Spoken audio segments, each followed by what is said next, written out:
할렐루야. 우리 수협에 오신 모든 성도님들 환영합니다.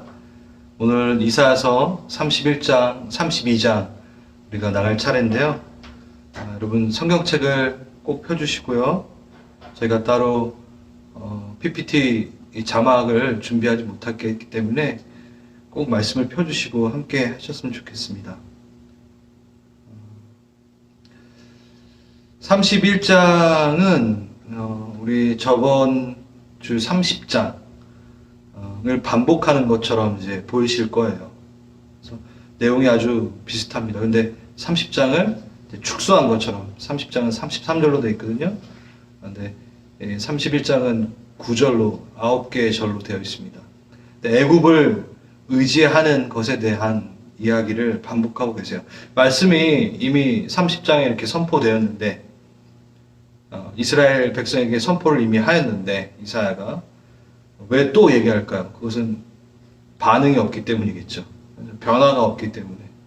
또 얘기하는 것은 아무런 돌아오는 피드백이 없기 때문이겠죠.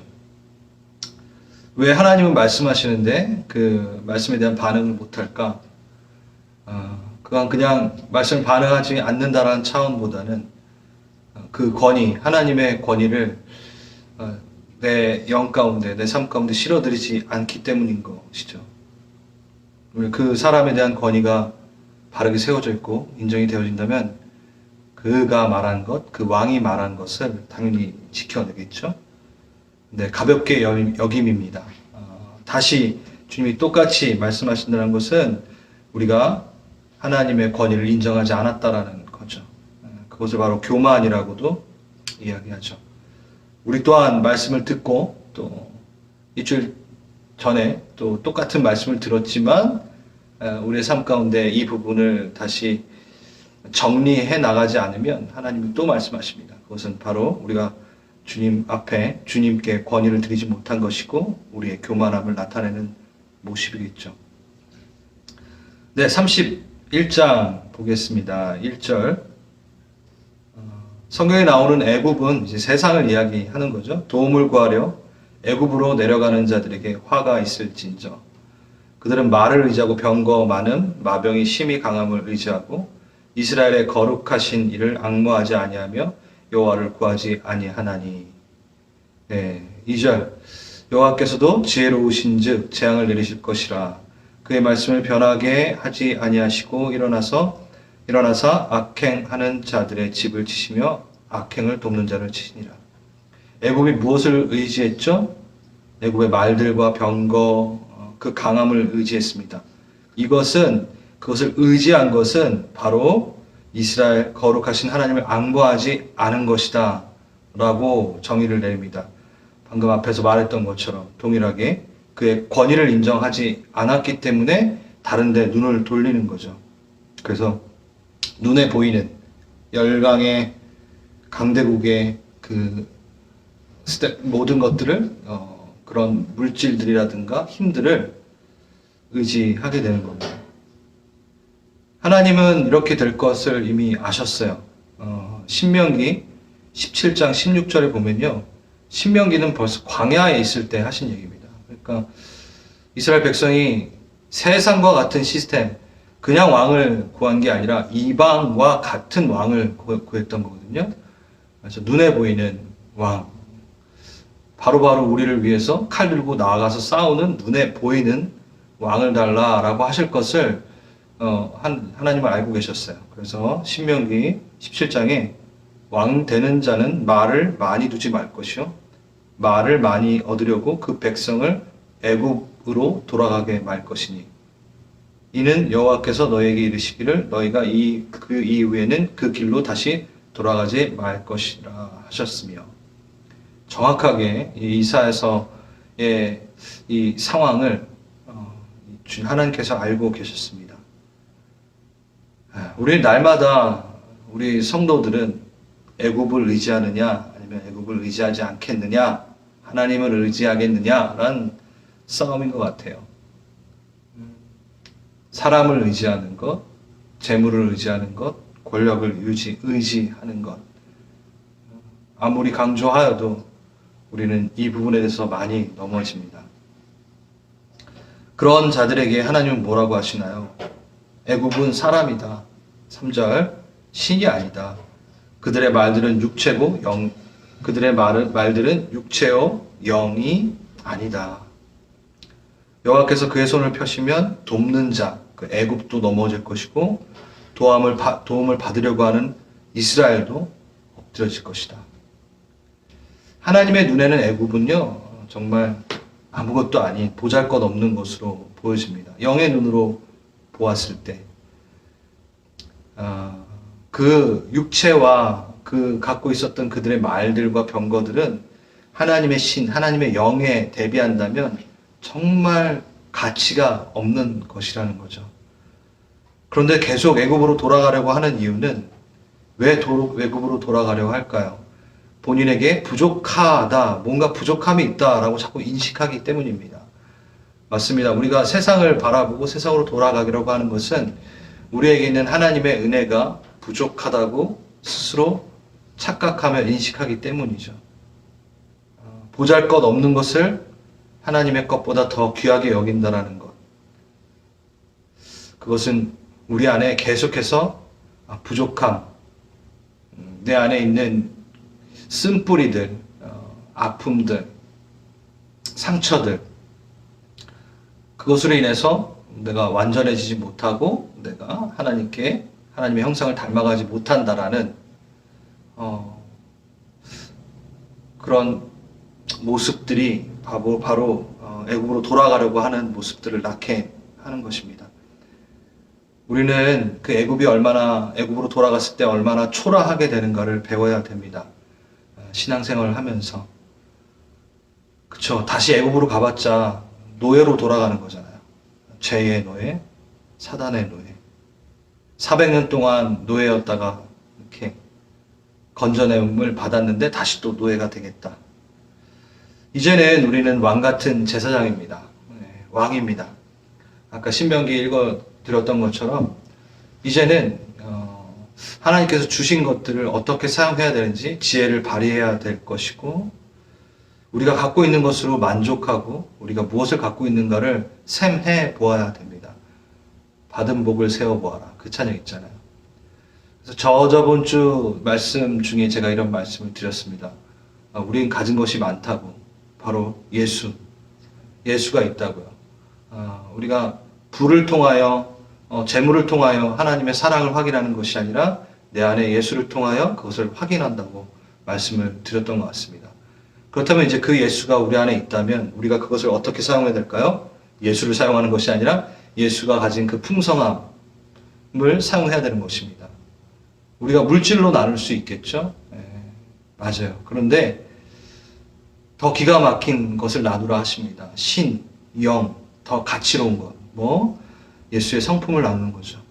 사랑, 용서, 용납, 격려, 위로. 애굽에 갇혀 있는 사람들은요, 다 지쳐 있어요.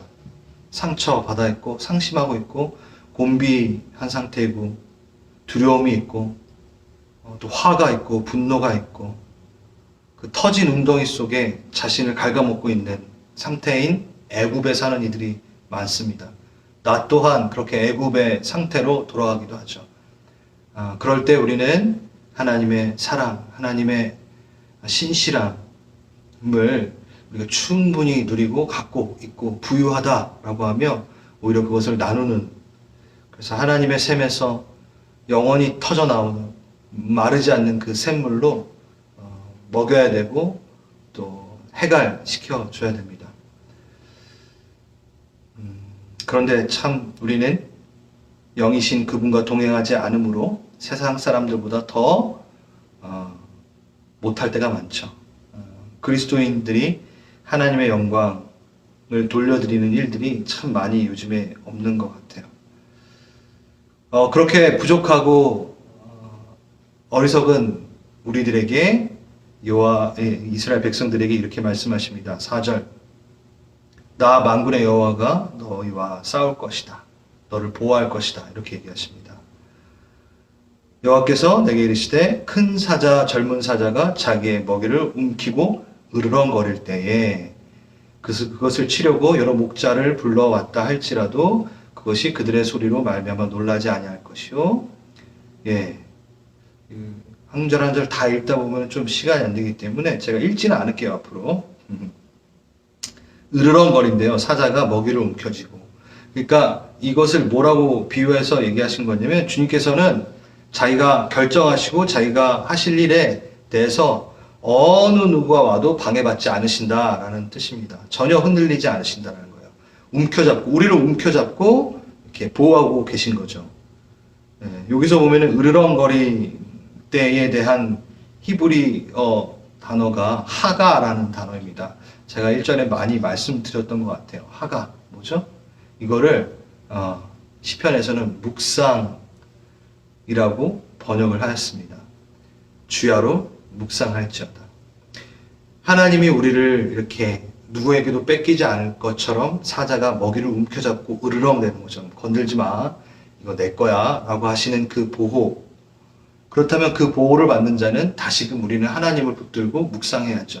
으르렁거리며 하가 절대 놓치지 않을 거야 하면서 외치는 그런 묵상이 우리에게 또 필요하다는 것을 적용해 봅니다.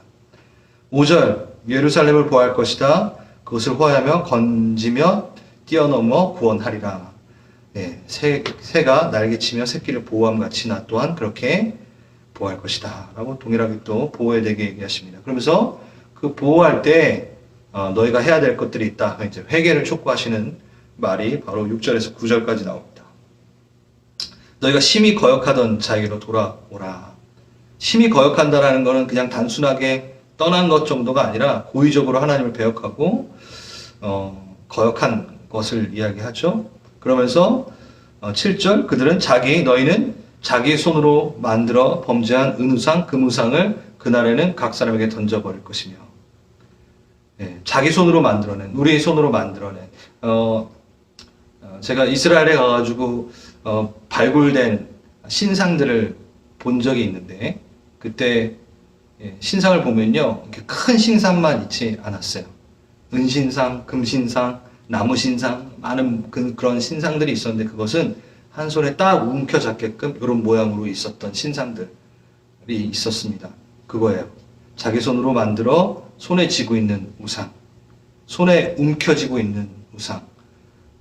하나님을 바라보나 여전히 손에는 그 우상을 움켜쥐고 있는 그런 모습. 그런데 빨리 그것을 버려라 라고 얘기하십니다.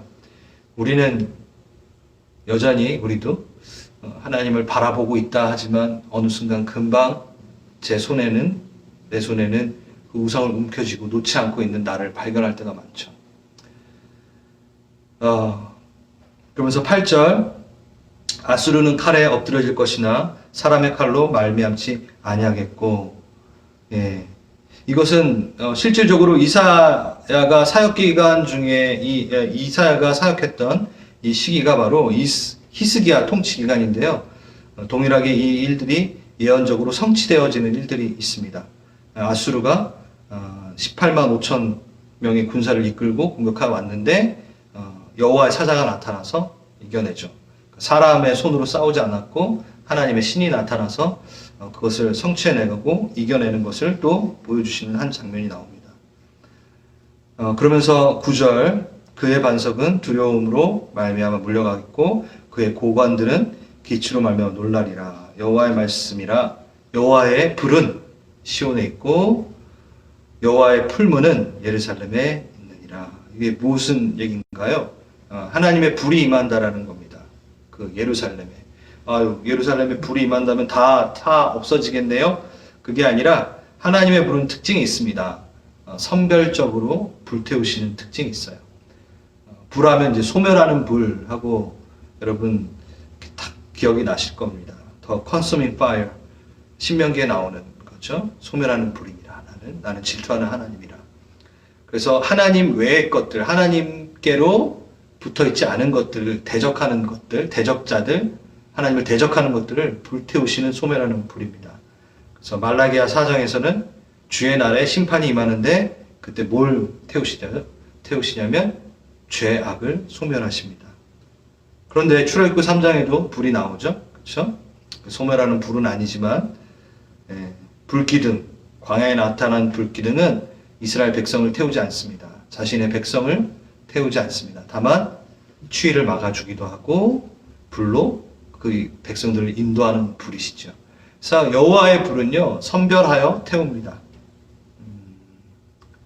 그러므로 여기서는 이스라엘 백성을 태우는 것이 아니라 하나님을 대적하는 적들만 골라서 태우는 불을 이야기하고 있죠. 저는 이런 생각을 한번 해봐요. 하나님께서 심판날 오셨는데 막 태우시는데 갑자기 나도 막 타고 있으면 안 되죠. 그럼 여태까지 저는 스파이로 간첩으로 하나님의 나라에 앉아 있었던 거죠. 네. 우리는 뭘 태워야 될까요? 네. 우리를 태우는 게 아니라 우리 안에 있는 죄악을 하나하나씩 주님 앞에 태움 받아야 됩니다. 주님 태워주십시오. 여전히 연약하고 미련합니다.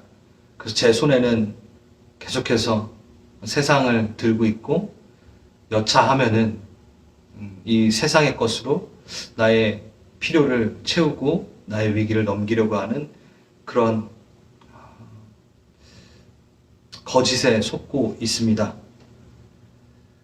우리는 그렇게 고백하면서 우리 갖고 있는 우상을 태워야 될 것 같습니다. 내 손으로 만들어낸 우상을 태웁시다. 자, 왜 이렇게 이스라엘 백성들은 애굽으로 돌아가고 싶어하고 자신의 손에 우상을 놓지 못하고 있을까요? 제가 아주 재밌다기보다는 아주 중요한 신학적 사상을 하나 말씀을 드리겠습니다. 여러분 유일신 사상이라고 들어보셨죠? 그리고 단일신 사상 들어보셨나요? 유일신 사상은요, 신은 오직 하나다. 그러니까 신은 유일하게 하나다. 하나님이시다. 다른 신은 없다라는 게 바로 유일신 사상이고요. 단일신 사상은 뭐냐면 많은 신이 있지만 우리는 한 신만 섬기겠다라고 하는 게 바로 단일신 사상입니다. 그러니까 다른 신이 있다라는 걸 허용해 버리는 거죠. 그러니까 사단이 만들어 놓은 허상인데 그 사단이 만들어 놓은 허상을 신으로 인정해 놓고 있다라는 겁니다. 그 허용은 우상 숭배에 빠지기 아주 쉬운 첫 문을 열어주는 겁니다. 그러니까 한마디로 말해서 다른 신은 없어요. 우리를 구원할 것들은 아무것도 없습니다. 우리를 보호할 것들은 아무것도 없습니다. 유일한 하나님밖에 없습니다라는 절대절명의 하나님을 붙드는 신앙이 바로 유일신 사상을 갖고 하나님을 붙드는 겁니다. 근데 이스라엘 백성은 뭐였죠? 네, 단일신 사상이었어요. 그래서 세상에서는 이 현세에서는 바알을 붙들고 살고 이생에서는 하나님이라는 분을 붙들고 살면 좋으니까 두 개를 붙들고 살았던 거죠. 양신을 섬겼던 겁니다. 우리는 태워야 됩니다. 그 단일신 사상을 태워버려야 됩니다. 이사야는 이제 32장을 통해서 아수르의 위협을 피하려고 애굽에 의지하는 이스라엘 백성들에게 경고하면서 동시에 소망의 이야기를 하기 시작합니다. 우리는 이렇게 보면은 무덤덤할 수 있는데 이사야서를 처음 읽는 이 이스라엘 백성들은 엄청 놀랐을 거예요. 엄청난 예언이 나오게 됩니다. 장래에 한 왕이 와서 우리를 구원한다라는 것인데요. 32장 1절 보라 라고 시작합니다. 장차 한 왕이 공의로 통치할 것이요 방백들의 정의로 다스릴 것이며. 할렐루야. 이것은 왕이 오실 것에 대한 이사야서의 벌써 네 번째 예언입니다. 저희가 이사야서 16장 했을 때 아마 기억이 나실 수도 있을 텐데 공의와 정의를 베푸시는 하나님. 공의는 뭐였죠? 채테크입니다. 그러니까 하나님의 성품. 그래서 공의는 하나님의 올바른 그 성품에 대한 의미죠. 그래서 그 성품을 닮아가려면 우리가 체데크의 그 정의로움을 닮아가야 된다. 하나님의 그 정의로움을 닮아가야 된다라고 얘기했던 게 기억이 납니다. 근데 이 정의로움은, 하나님의 이 정의로움은, 이 공의로움은, 채테크는 하나님만의 것입니다. 우리는 그것을 닮아갈 뿐이지 우리는 완전하게 하나님처럼 정의롭고 공의롭지 못하죠. 하지만 그 성품을 닮아가는 겁니다. 그러면 그 다음 이 공의는 뭘까요? 죄송합니다. 미시파트라는 단어입니다. 이거 기억나시죠? 이것은 법적인 의미, 공명정대한 다스림을 뜻합니다. 그래서 그 정의로운 성품 가운데 공명정대한 다스림이 나오게 되는 거죠. 그랬을 때 이사야서 16장 5절 기억나실 거예요. 다윗의 장막에 인자함으로 왕위는 굳게 설 것이고 그 위에 앉을 자는 충실함으로 이 정의와 공의를 행하리라. 충실, 그게 신실함, 이게 뭐죠? 에메트. 기억나실 거예요. 그래서 거기서 아멘이 나왔다고 하셨죠? 말씀드렸죠? 네, 그렇습니다. 보라! 그 예수님을 보라! 예, 그를 보라! 좀 지켜봐라! 그러면은 너가 닮아갈 수 있을 거야.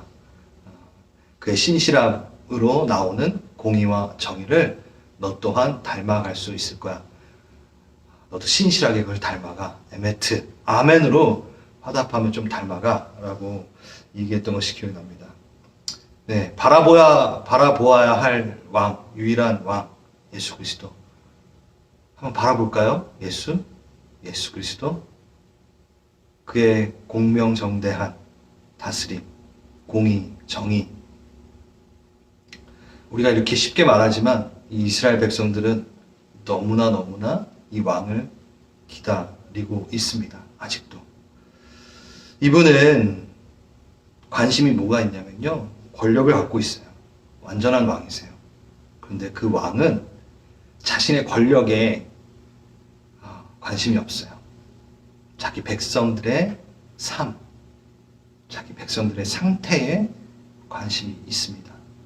이분은 세상에서 가장 강한 분이지만 어떠한 이해관계 안에서 판단하여 편들어주고 하시는 분도 아니고요. 이 세상에서 가장 강하신 분이시지만 무엇보다 약한 자를 돌보시고 약한 자를 무시하지 않으시고 속박하지 않으시고 탈취하지 않으시는 공의와 정의를 베푸시는 분입니다. 자신의 권력과 자신의 위치를 생각하지 않으시고 백성들의 상태를 생각하시는 왕. 우리가 그 하나님을 닮아가기 원합니다. 그 강함의 의미를 완전한 진이, 그 강함이 도대체 무엇이, 하늘나라의 그 강함이 무엇이 라는 것을 완벽하게 성취하신 분, 그분을 따라가야죠. 그래서 우리가 가진 자, 우리가 뭔가를 유지하고 붙들고 자리를 하고 있고 위치를 잡고 있고 누군가보다 더 많이 갖고 있을 때는 우리가 바로 예수님처럼 행해야 되는 거죠. 나누는 것, 네, 그리고 공명정대하게 다스리는 것. 우리에게 강함을 주신 이유는 다른 것들을 돌보라는 뜻이죠. 그래서 가인과 아벨에서 가인이 아벨을 쳐 죽이죠. 그러면서 이런 얘기를 합니다. 너 동생 아우가 어디 있느냐 했을 때 내가 아우를 돌보는 자이니까 왜 나에게 그것을 물으십니까? 죄악을 갖고 있고 하나님을 닮지 않은 자는 바로 그러한 모습을 갖고 있는 거죠. 그런 왕이 임하시면, 그런 공명정대하신 그 왕, 공의로 정의로 다스리는 왕이 임하면 어떤 일이 일어나는가? 32장 2절, 광풍을 피하는 곳, 폭우를 가리는 곳 같을 것이며 많은 땅의 냇물 같을 것이며 곤비한 땅의 큰 바위 그늘 같으리니. 이거 읽기만 해도 예수님이 딱 떠오르시죠? 광풍을 잠잠케 하시는, 폭우를 가라앉게 하시는, 그리고 영원한 생물을 되어주시는, 우리의 굳건한 바위 되어주시는 예수님, 그 왕이 임하십니다. 광풍을 피하는, 그리고 폭우를 가리는, 광풍이 없는 게 아니죠. 또 폭우가 없는 게 아니에요. 참 이 부분이 항상 성경은 동일한 메시지를 주고 있습니다. 예수님이 광풍을 잠잠케 하시는 그 배에 올라타는 것, 광풍은 있습니다. 폭우는 항상 있습니다.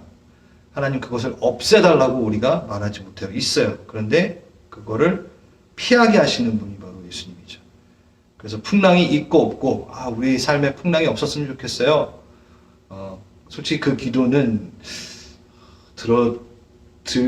들어지지 않는 기도일 것 같아요. 우리는 뭘 기도해야 되냐면, 그 풍랑 가운데 주님, 나와 함께 해주십시오. 라는 기도겠죠. 그게 진짜 성경적 기도겠죠. 그리고 실망치 않은 기도겠죠.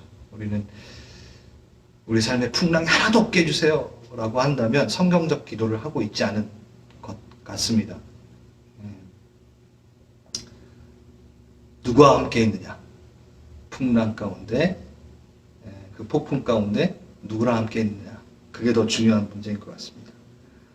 3절, 4절 보시면요, 회복되고 새롭게 되어지는 모습들이 보여집니다. 어눌한 자의 혀가 말을 하기 시작하고, 왕이 오시면 보지 못하는 자들의 눈이 열리고, 듣지 못하는 자들의 귀가 열리고, 예수님 오셔서 행하셨던 모든 모습들이 다 나오네요. 이 왕이 임하면 이런 일이 일어난답니다. 그리고 이러한 것들을 또 우리가 체험하게 된다는 거죠. 그 다음 5절에서 8절까지도 이렇게 나옵니다. 어리석은 자를 다시 존귀하다 부르지 아니하겠고 우둔한 자를 다시 존귀한 자라 말하지 아니하리니. 이게 뭐냐면 그 왕은 쉽게 속지 않으신다라는 거예요. 그냥 눈에 보이는 것에 속지 않으시는 분, 그 중심을 보시는 분. 저는 이 부분을 묵상할 때 한 부분으로 너무너무 감사할 때도 있고요. 어쩔 때는 정말 소스라치게 놀랄 정도로 조심해야겠다라는 생각이 듭니다. 하나님은 우리가 보이는 어떤 모습들에 절대 속지 않으십니다. 목사라는 타이틀에 속지 않으실 거고요. 성도라는 타이틀에 하나님이 속지 않으십니다. 우리가 주님의 자녀로서의 역할을 내 영이 그것을 해내고 있고 그것을 인식하지 못하고 있다면 하나님 속지 않으세요. 우리는 하나님의 자녀라고 입을 벌려 얘기하더라도 우리의 모습 가운데, 우리의 숨겨진 내 모습 가운데, 내 중심 가운데 하나님을 바라보지 않고 있다면 하나님은 속지 않으신다는 거죠. 그런데 한 부분으로는 너무 부족하고 너무 자주 넘어지고 실패하나 내 이 중심은 주님께로 떠나지 않기를 갈구하고 있고 가난한 심령으로 나와 회개하며 자복하며 나온다면 주님 겉모습을 보지 않고 그 중심을 보시기에 우리는 살 수 있습니다. 정말 중요한 것 같아요. 우리의 중심은 어디에 있습니까? 주님이 우리의 중심을 봐주는 것이 정말 다행이다.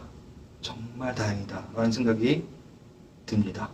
너무 부족한데 우리의 그 마음, 우리의 중심, 우리의 영을 보시고 주님께서 판단하신다는 것. 중심을 점검합시다. 우리의 마음을 점검합시다. 겸손해집시다. 그리고 갈급해집시다. 이제 이 날이 올 것이다 라고 하면서 9절에서 14절에서는요 깨어있어라 이렇게 얘기합니다. 그러니까 이런 왕이 나라를 통치할 것이다 라는 말은 한편으로 여태까지 이스라엘의 왕들이라든가 백성들이 엉망이었다라는 거예요. 이런 다스림이 전혀 없었던 거죠. 그리고 그 다스림을 따라 그 왕을 따라 동일하게 그 백성들도 하나님의 그 공의와 정의를 누리지 못한 상태고 이미 우상에게 자신의 삶을 드려버리는 악한 모습을 보이는, 너희가 그러니까 이 공의와 정의의 왕이 필요하다라고 얘기하는 거죠. 그 모습입니다. 그러니까 9절에 너희 안일한 여인들아 일어나 내 목소리를 들을지어다. 좀 귀 좀 기울여라. 너희 염려하는 자들아. 이렇게 쭉 나옵니다. 그러면서 11절 너희 염려 없는 자들 당황할지어다. 옷을 벗어 몸을 드러내고 배로 허리로 동일지어다. 10절에도 포도 수확이 없으며 열매 거두는 일이 이르지 않을 것이니라. 그러니까 계속 이러한 일들 가운데 너희가 있으니 깨어라 라고 말씀을 하시는 거죠. 그러니까 지금 일이 어떻게 돌아가는지 모른 채 태평하게 악을 행하고 있는 자들에게 대하여 너희는 안일한 부녀다 라고 심판하고 계십니다. 너희는 계속 당황한 일이 있고 수확이 없고 추수할 계절이 없고 옷을 벗어 몸을 드러내야 되는 큰 슬픔과 재난 가운데 있는 것을 이야기하십니다. 하지만 그 왕이 오시면 이런 소망이 있다라고 하면서 15절, 20절이 나옵니다. 이제 마지막 절인데요.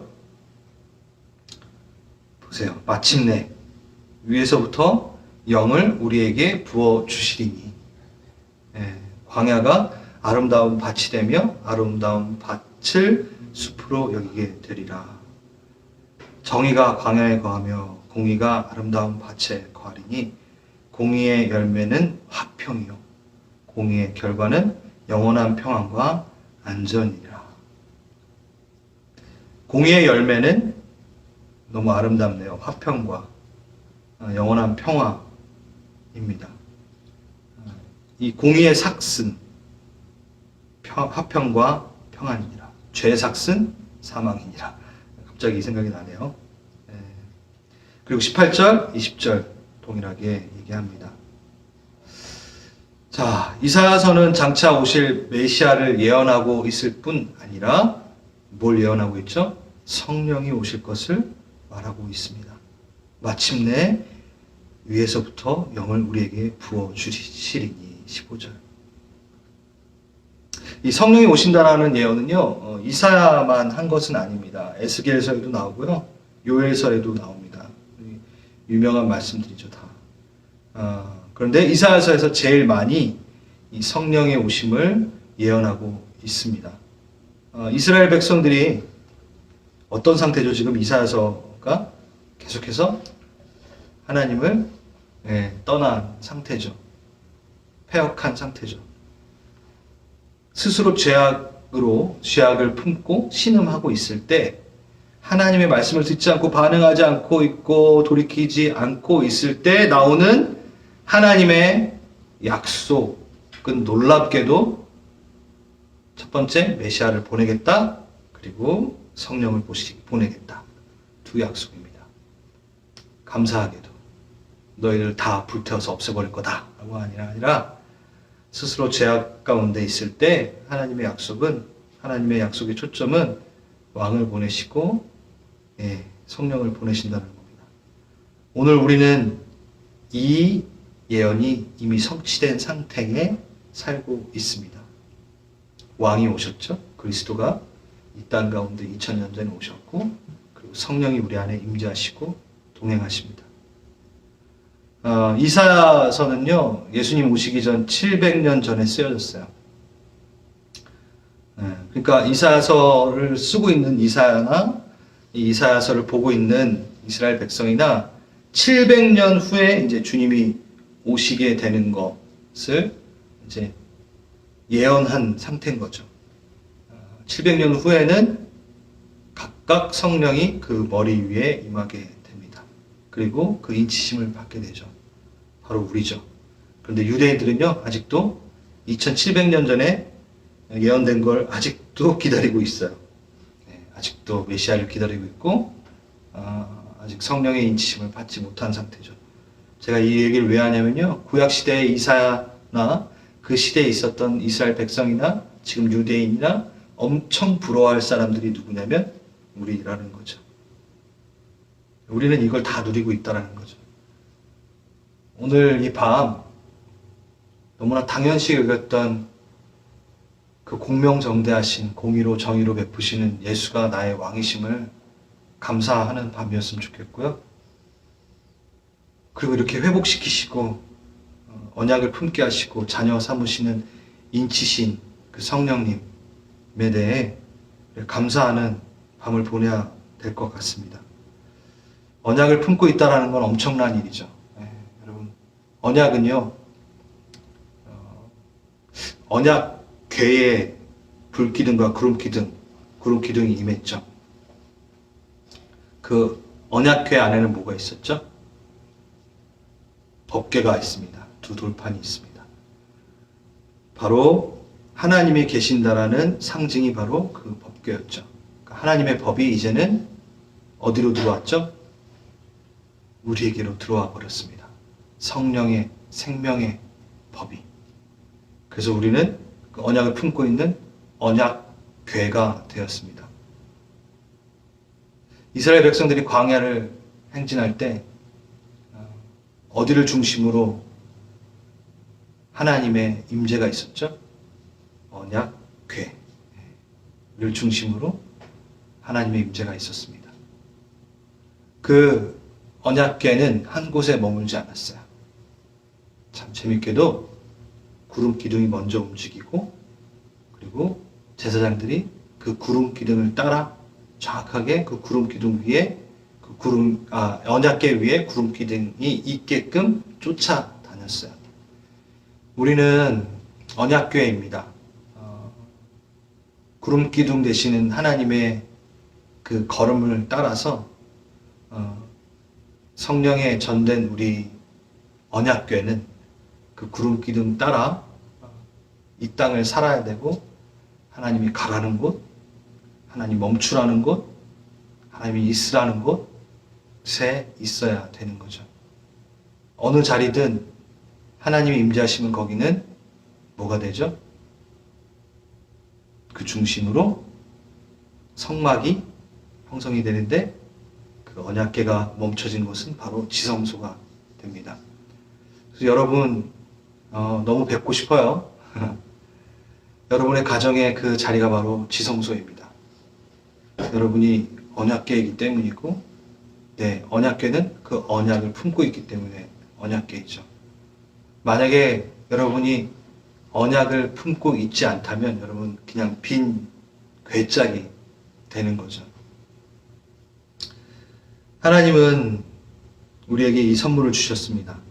여전히 이스라엘 백성들은, 또 그 위대한 선지자 이사야는 이걸 체험하지 못하고 하늘에 있어요. 그리고 여전히 이스라엘 백성들은 그 언약이 내 가슴에, 내 마음에, 내 중심에 있기를 기다리고 있어요.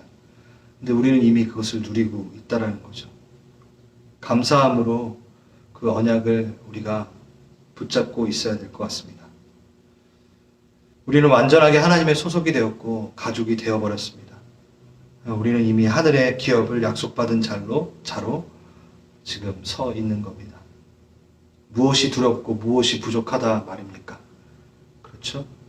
무엇이 외롭다 할 수 있겠습니까? 무엇이 나를 만족시키지 못한다 얘기할 수 있겠습니까? 주님이 우리와 함께 하십니다. 주의 성령이 나와 함께 하시네. 성령이 계시네. 찬양하고 너무, 오늘 앞에 했던 찬양하고 너무 잘 맞는데요. 그래서 우리 시간에는 하나님을 찾는 신앙을 갖길 바라는 마음으로 좀 기도했으면 좋겠습니다. 우리의 영이 회복돼야 돼요. 그리고 하나님의 약속, 나를 회복시키실 것이라는 것, 내가 다른 우상을 붙들고 있지 않고 유일신, 단일신 사상이 아니라 다른 거에 내가 의지할 것이 없다. 유일한 하나님만이 나의 신이다. 라는 그 마음. 그래서 그 영이, 그 화답이, 그 고백이 우리에게 회복되어져야 됩니다. 우리 영적으로 회복되어지는 기도를 좀 했으면 좋겠어요. 우리의 영은요, 하나님의 영으로만이 회복될 수 있습니다. 주님이 주시는 풍요와 도움의 손길은 눈에 보이는 것으로 확인되는 게 아니라 하나님의 영이 나와 함께 하신다라는 그것으로 우리는 하나님의 풍요를 실감할 수 있습니다. 우리의 영이 가난해지면요, 여전히 여러분 부족하고 여전히 목마르다 하면 세상의 것들에 눈을 돌릴 수밖에 없습니다. 그러니 우리가 우리의 영의 상태를 직시하고 우리의 영의 상태가 어떤지를 다윗처럼 계속해서 점검해야 되는 겁니다. 우리가 그냥 기도할 때 이거 해주세요, 저거 해주세요, 뭐 이렇게 풀리게 해주세요. 맞아요. 그런 기도할 수 있는데요. 오늘은요, 하나님을 찾는 기도를 했으면 좋겠습니다. 나의 마음의 중심이 하나님의 영을 간구하며 하나님의 영을 통해 내가 회복되어져야 되고 내가 만족하다라고 고백해야 될 것이 무엇인지를 좀 들어봤으면 좋겠습니다. 좀 잠잠히 오늘은 성령님 제게 와주십시오. 제가 계속 부족하다, 없다, 난 궁핍하다 라고 했던 것이 무엇이 있습니까? 왜 나는 성령님으로 만족하지 못하고 있습니까? 왜 계속 우울하다, 실패했다, 거짓 신이 얘기하는 것을 듣고 있습니까? 주님 안수하여 주시옵소서. 주의 영이여, 주님의 그 생명으로, 공명정대함으로 나의 영을 회복시키소서. 기도합니다.